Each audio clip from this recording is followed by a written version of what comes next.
Sarah adjusted her camera lens. Raython had mapped the atmospheres of 47 worlds. None of them, he had assured her, had ever tried to kill him. Now, the tall Thalvine stood rigid against the side of her battered Ford truck. His crystalline antennae were throwing off visible blue sparks, reacting to the massive electrical charge building in the air. The Oklahoma sky had turned a bruised, unnatural green. Wind howled across the plains, tearing at the grass and sending dust swirling across the asphalt. Raython's silver uniform rippled violently. He looked entirely paralyzed. His six-fingered hands gripped the metal door handle like a lifeline. A localized pressure drop popped Sarah's ears. Why was her alien guest looking at the clouds like they were an invading armada? You'll want to hear how this ends. Trust me on that. 3 hours earlier, the greatest threat in the sky had been a mild sunburn.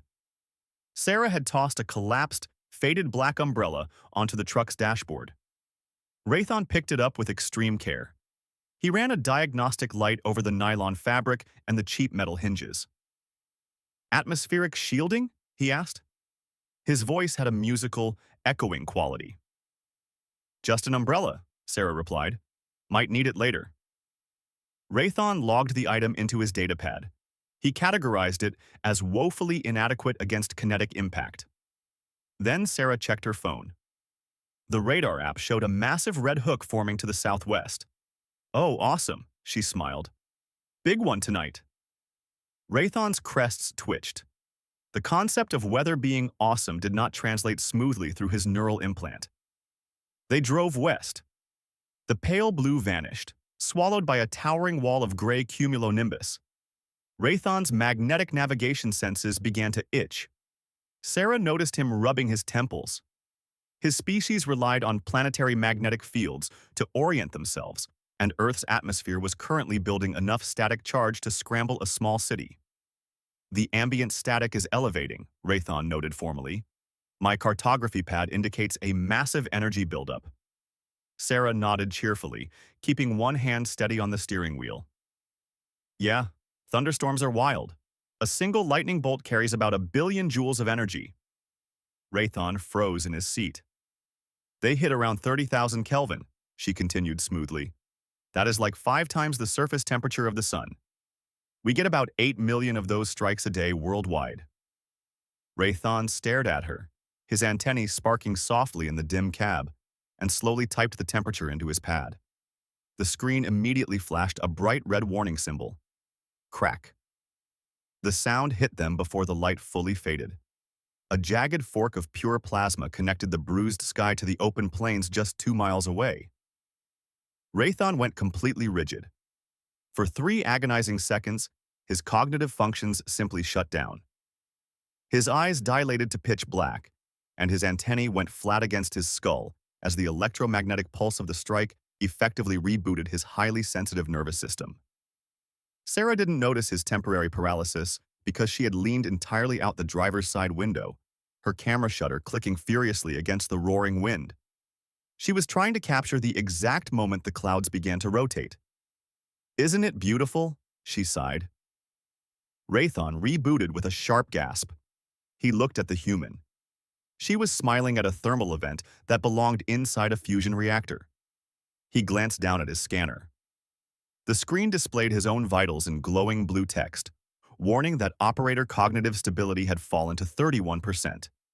He looked from the terrifying sky to the battered nylon umbrella on the dashboard. It offered 0 protection against 30,000 Kelvin, and she was driving directly toward the storm core.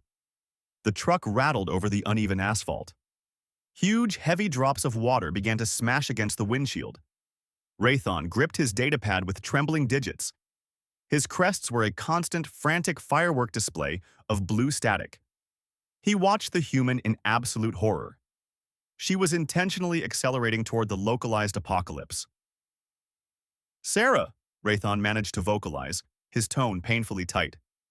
My navigation logic dictates an immediate 180-degree vector shift to achieve minimum safe distance. Sarah turned the steering wheel hard to the right, chasing the darkest part of the cloud. Can't do that, Raython. The rotation is tightening. If we back off now, we lose the best angle.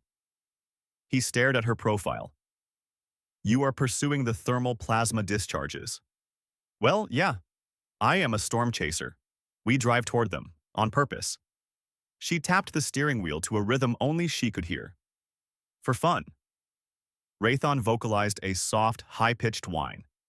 His species possessed no biological equivalent for seeking out lethal atmospheric combustion for recreational purposes, which brought them back to the side of the highway, standing in the screaming wind.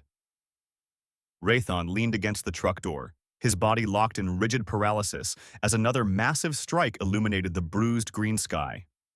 He gripped the metal handle, trying to ground his overloaded nervous system. The pressure drop popped Sarah's ears again. She finally pulled her camera back inside and looked at her alien companion. His eyes were wide black pools of terror. "Are you okay out there?" she asked casually over the roar of the wind. Raython forced his jaw to unlock.